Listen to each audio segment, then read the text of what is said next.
The Sunday Baroque podcast is made possible by WSHU and the Friends of Sunday Baroque. You can find out more about the Friends of Sunday Baroque and find out how to become one yourself by visiting our website, sundaybaroque.org, under the Contact tab.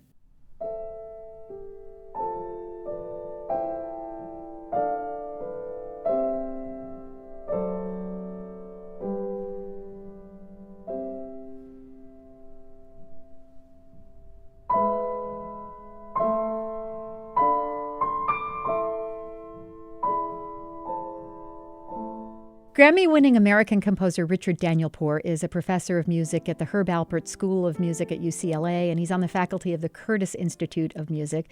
He's composed a broad variety of compositions: orchestral works, songs, brass and wind ensemble music, ballets, and much, much more. The recording of his new work, An American Mosaic, was released in March 2021, and I am so pleased and grateful that Richard Danielpour has agreed to talk to me via Zoom about it. Hello. Hi, it's a pleasure to be with you, Suzanne.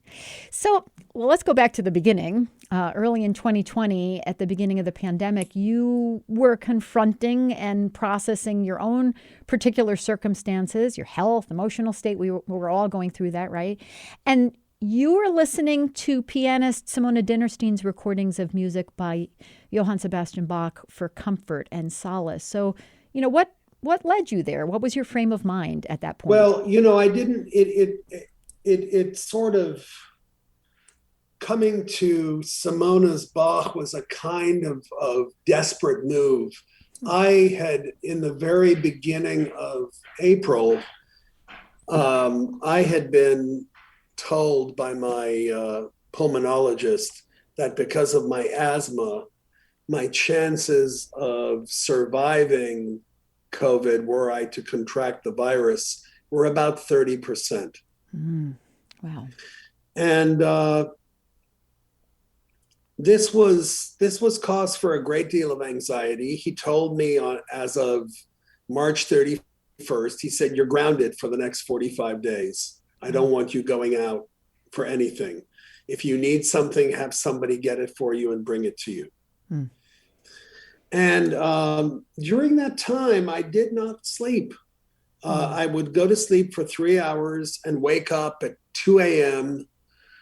What I did after a couple of days of nights of staring at the ceiling was start writing an opera libretto, which I had sort of had as a result of a very strange and my one and only visit to Las Vegas in February. And I came back with a crazy idea for a kind of dark comedy with a very tender ending. And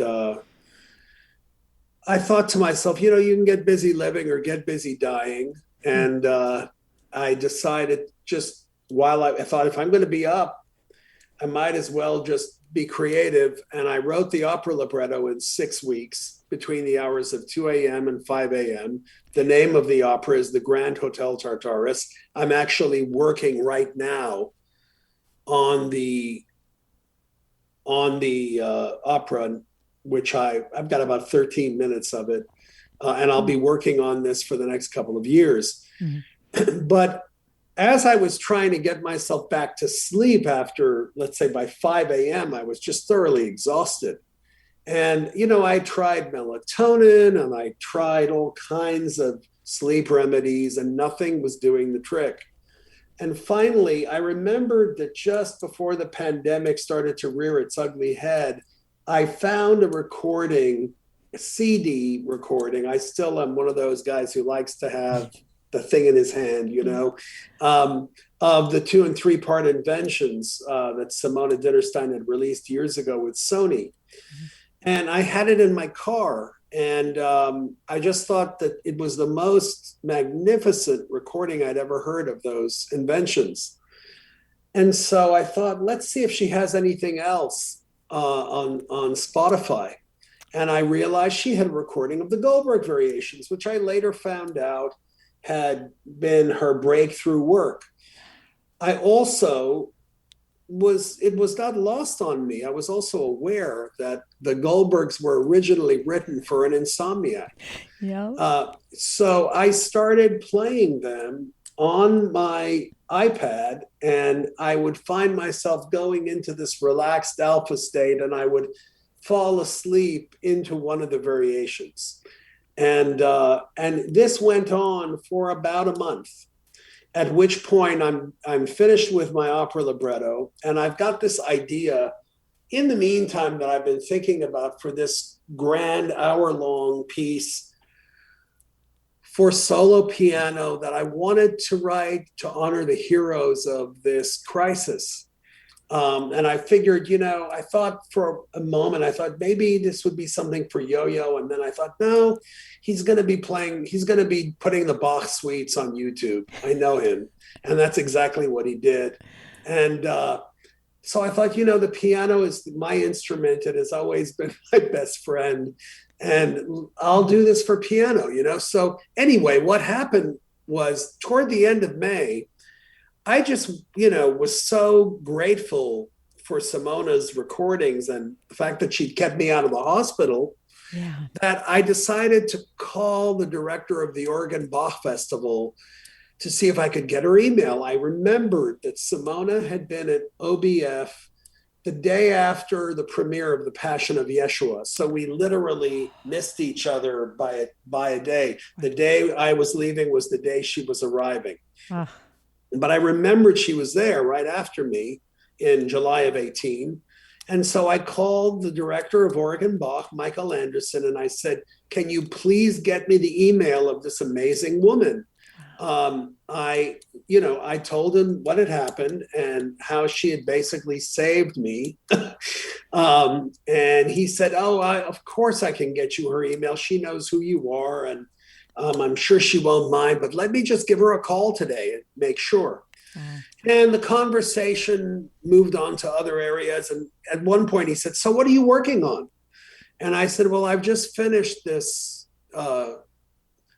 100-minute oratorio, 2-act opera that I spent the wee hours of the morning writing over the last 2 months.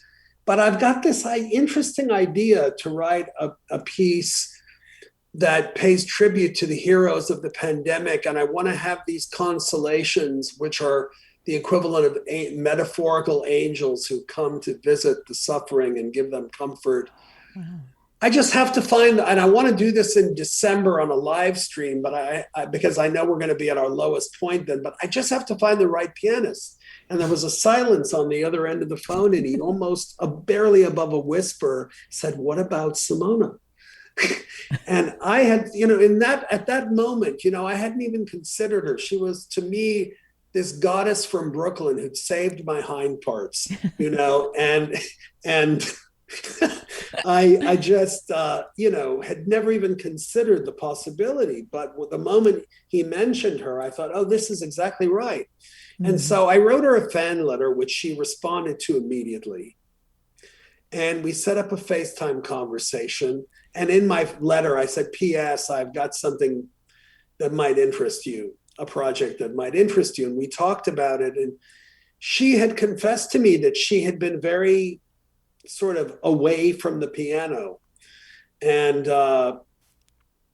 that this was an intriguing idea for her because she wasn't doing anything and she would love a reason to get back to the piano. Mm-hmm. But then she started listening to my music and she said, I really want to do this. And a week later, the Oregon Bach Festival commissioned the piece from me. And that is how I spent my summer. I began work on it on June 6th, and I finished the pieces on August 5th. And then I realized it was only, it's pretty amazing to do this in 2 months. And I know it's crazy. And then I realized it was only 52 minutes long. It wasn't long enough for a concert. So, or a CD for that matter. And so Simone and I spoke about it, and she said, I've got an idea. She said, why don't you write 3 Bach transcriptions for me? You could do whatever you'd like, maybe chorales, maybe an aria, whatever. And I said, that's a great idea. And she said, Bach brought us together. We might as well include your transcriptions of Bach's music in this concert. And you know, it's so interesting, Suzanne. I thought this was going to be a chore, but it was one of the most inspiring and magnificent things I've ever attempted to do, because I felt like I was standing in front of God while I was doing these transcriptions. It was filled with all these aha moments. And of course, when I was 17 and I heard the St. Matthew Passion for the first time, that was the moment that I realized I was going to be a composer. Really? And so in a way, this was for me also a huge full circle. Yeah. And you know, the rest, you know, the rest is its own history. And the thing that's most amazing about the CD, which was released on March 26th, is that I discovered just not too many days ago that it has had around 2 million streams on Apple Music. Wow. Which for classical music, I understand is very, very rare. Mm-hmm. Mm-hmm. Well, I think, you know, as you found, there's solace, there's inspiration, and, you know, that is something we are all so keenly aware of needing in these times. And so I'm sure that that's at least part of it. And I want to talk specifically about an American Mosaic, but I do want to take a slight detour, because the way you talk about Bach, the way Simone talks about Bach, the way all good musicians talk about Bach, I want to know what is it about Bach? What is Bach's genius? What is his universality? What is in this music that is able to provide this kind of inspiration and solace and comfort? Well, this question that you're asking is the equivalent of trying to prove the existence of God. Yes. But you know, if you want really to understand what makes a great composer great, I do this with my students all the time. Listen to a contemporary of that great artist. For instance, what I have my students do is I listen to a work of Telemann, who is a very good composer. And then I have them listen to something of Bach. And then they begin to see slight differences. You know, the music of Bach is a little more chromatic than the music of his time. There's more tension and release in the harmony. There is more of an emotional quality in the voice leading and the harmonic language. And rhythmically, it's always interesting and inevitable without ever being predictable. Mm-hmm. If you listen to Cherubini, you'll notice that the music is perfectly written, but it's a little predictable. Mm-hmm. With Beethoven, the vocal writing is sometimes very, very awkward. Thomas Hampson said to me, when he sings Mozart, he feels like he's at a massage. When he sings Bach, he feels like he's been when he sings Beethoven, rather, he feels like he's been mugged. You know? So you know, but when you listen to Beethoven after listening to Cherubini, you realize that in spite of the vocal awkwardnesses, that nothing is predictable. Everything is an aha moment. You listen to the Missa Solemnis after you listen to the Cherubini Requiem, you realize, oh my God. And then do the same thing with the C minor Requiem of Salieri, then listen to the Mozart Requiem. I did that for one of my classes at UCLA. And when they listened to the Mozart, a couple of the students started crying because they actually heard the music in the context of their time. Yeah. So in a way, it's difficult to say why Bach is as great as he is, but it's a lot easier to show why some of his contemporaries are not as great as Bach is. Mm-hmm. Mm-hmm. Mm-hmm. Yeah, you reminded me of that scene in the film Amadeus where, you know, there's Salieri's little melody to welcome him, and then Mozart sort of takes it to the next level. So correct. And you know, it's so interesting because at Juilliard, I had an orchestration class with a composer named David Diamond, mm-hmm. who reminded me to the T of Salieri. And because there was all this tremendous jealousy and intrigue that Diamond had displayed with two of his so-called best friends, Aaron Copland and Leonard Bernstein, who were actually supposedly paying for Diamond's psychiatrist bills over many years. And, you know, there's a moment, an amazing moment, and David Diamond was a really good composer, you know, but if you listen to Diamond's music and then you listen to Copland, you realize the difference between what is good and what is great. And a lot of it has to do with memorability too, Suzanne. A lot of this has to do with, what do you remember? But, you know, there's that great moment in Amadeus, which is heartbreaking, in which Salieri says, I mean, I remember I was at the premiere run of Amadeus when it was a play that Peter Schaeffer had written. It was the first year I was actually a student at Juilliard, grad student at Juilliard, and I saw Ian McClellan and Tim Curry do the opening production. And, you know, so the character of Salieri says to the audience, by my influence, I was able to ensure that Don Giovanni had only 5 performances in Vienna, but in secret, I went to every one of those 5. And, you know, that sad, heartbreaking moment is something I saw while I was a student at Juilliard. You know, it was very, very touching. And so, you know, I mean, for me, one of the things, if I could be just technical for a moment, one of the things about Bach that makes his music so special for me is that there is this perfect balance between the vertical and the horizontal. It is a perfect balance between harmony and polyphony. And you know, and I think that was not unintentional. In a way, all of Bach's music is in the shape of a cross. Interesting. Because of this perfect balance of the vertical and the horizontal.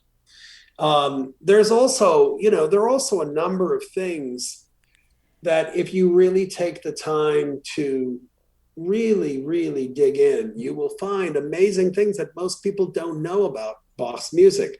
My dear, there's an amazing pianist, by the way, that you don't know about. His name is Stefano Greco. He's a pianist who lives in Rome, and he's a Bach specialist. And he's in the middle of writing a book about some extraordinary discoveries he's made about the art of fugue and Goldberg variations, which John Elliott Gardner and Christian Wolff and nobody knows about. And he came to UCLA doing a 3-day residency, and it was absolutely amazing. He knocked us on our butts with what he discovered. And he also played the entire art of fugue in one take on a live stream. Wow. Perfectly, right? But one of the things, I mean, he showed me, and this is true with a lot of works of Bach, if you take the first prelude and fugue in C major, right? The one everybody knows in book 1, and you superimpose them, the prelude and the fugue, if you play them at the right tempo, they match perfectly harmonically. Wow. Now, who could think of that? I don't know. That's just unreal. It's like playing Beatles LPs backwards. Well, it's like there's a code for the tempo, you see. Yeah. And there's also a code for the tempo in the Goldberg variations. Wow. And there are 2 different codes because there's a different tempo for the minor key variations and a different tempo for the major key variations. And that's one of the reasons why the 15th variation is marked andante. It's the first time you see a tempo marking because that's a template for the 3 G minor variations that all superimpose over one another, you see? Interesting. So, I mean, this is stuff most people don't know about Bach, but this is what brings me to my knees, you see? Wow. All right, well, I'm going to look him up. We wouldn't be talking about it if there wasn't so much love in the sound, you know? Yeah. The thing that everybody was asking me, why Simone? You know, why not Richter? Why not Glenn Gould? And I love those 2 other pianists who play Bach. I especially love Richter, but and his recording of the Well-Tempered. But the thing about Simone, it's a little bit like when you go to a great restaurant And, you go to a great restaurant, you can taste the love in the food. You know what I mean? Mm-hmm. With Simona, you can hear the love in the sound. Yeah. And that's really, for me, probably what got me to relax. Yeah.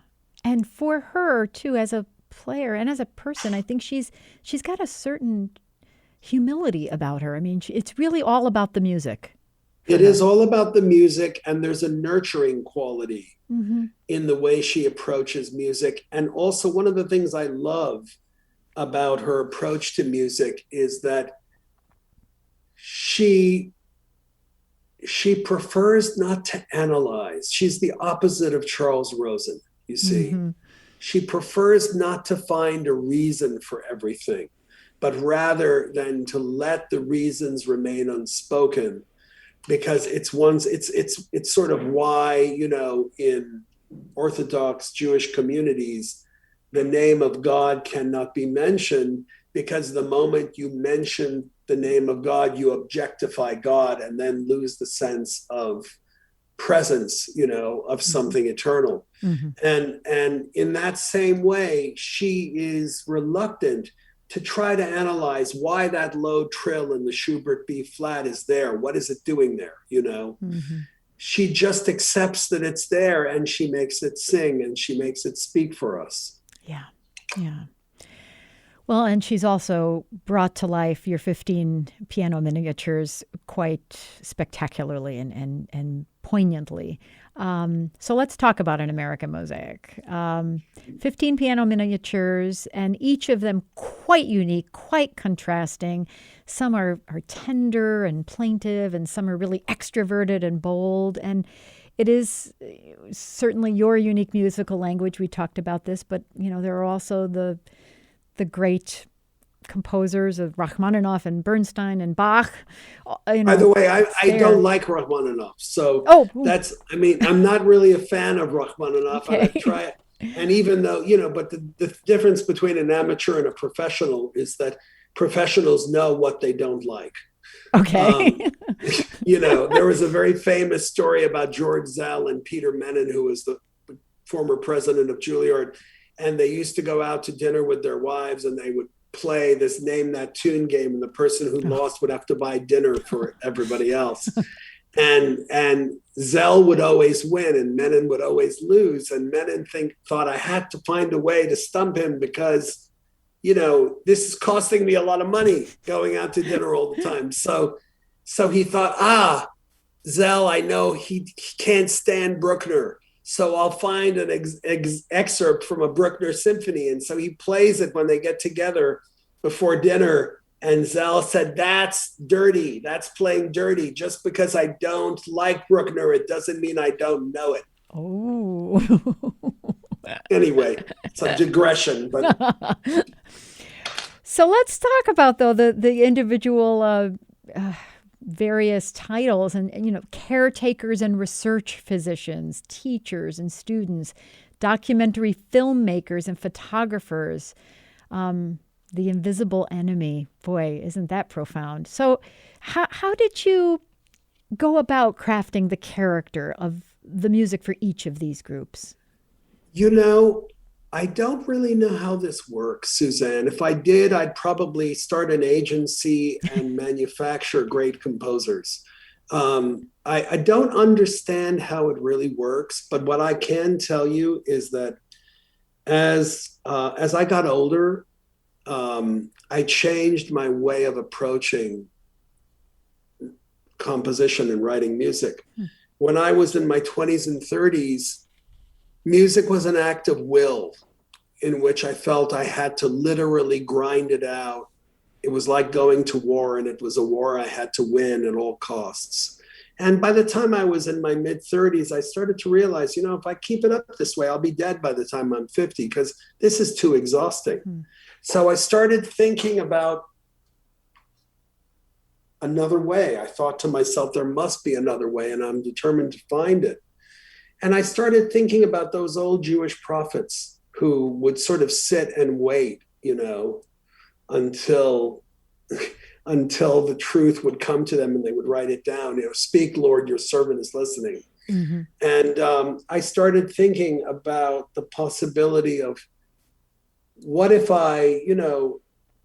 if I'm at this point somewhat fluent in my craft, why not just empty myself out and wait in that empty space until what I hear is real and true and receive it rather than try to manufacture it. Mm-hmm. If you listen to the last quartets of Beethoven, or if you listen to the B minor mass, that music is not manufactured. That music was received, Mm-hmm. Anything real is received, I think. And so I started working that way. I started waiting. Stravinsky in his 80s, in one of his interviews, said, in his funny English with his Russian accent, "I have learned to wait like an insect," he said. And I didn't understand what the hell he was talking about all those years ago. Now I get it. Yeah. That for me, writing is about waiting. Yeah. Yeah. And listening and not being afraid of the empty space. And then all of a sudden, when you have that empty space and you surrender to the emptiness, something comes and you hear it. And if it has any validity or interest, you write it down. And it's really the way I've been working for half my life. Mm-hmm. So to answer the question is, I had the overall architecture, mm-hmm. But I had no idea what the music was going to be until I just sort of sat down and said, okay, what's this going to be? What do we do now? Yeah. And I would sometimes sit and improvise. Sometimes I would walk around. Sometimes I would take a nap and wake up and immediately hear something. But I've done this so much. An American Mosaic was my 136th commissioned work. Wow. I've written 5 since then. And when you do this a lot, you get in the habit of knowing how to be a good conduit. Mm-hmm. You just have to make sure that your mind is clear, that you get enough sleep, that you don't do drugs, that you don't put undue pressure on yourself. Yeah. That you treat yourself decently, and then the stuff usually comes. Yeah. Yeah. It's very organic. It's very authentic too. I hope so. Yeah. So I have a question for you. So most of the titles of the sections are pretty straightforward, but who are the prophets and martyrs? Well, that was, it's so interesting you bring that one up, Suzanne, because that was the one that I hadn't planned on. Oh. That was the only one that sort of came to me at the last minute as a kind of a surprise. Okay. I was pretty upset about the George Floyd incident, but most especially about the fact that the LA police arrested 200 peaceful protesters in Jackie Robinson Stadium on the UCLA campus. And I was really just so angry.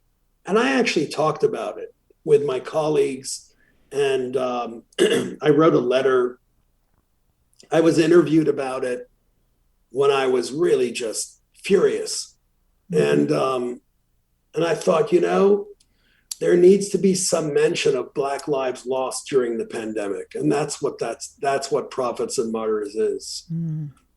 And to me, the greatest American prophet we had, along with Lincoln, was Martin Luther King. And I feel that Dr. King has been a huge inspiration to me all my life. Mm-hmm. Yeah. Well, I have been speaking with distinguished American composer Richard Danielpour about his pandemic lockdown-inspired work, An American Mosaic. Thank you so much for this poignant music, and thank you for our conversation today. It's been such a pleasure, Suzanne. Thank you very much.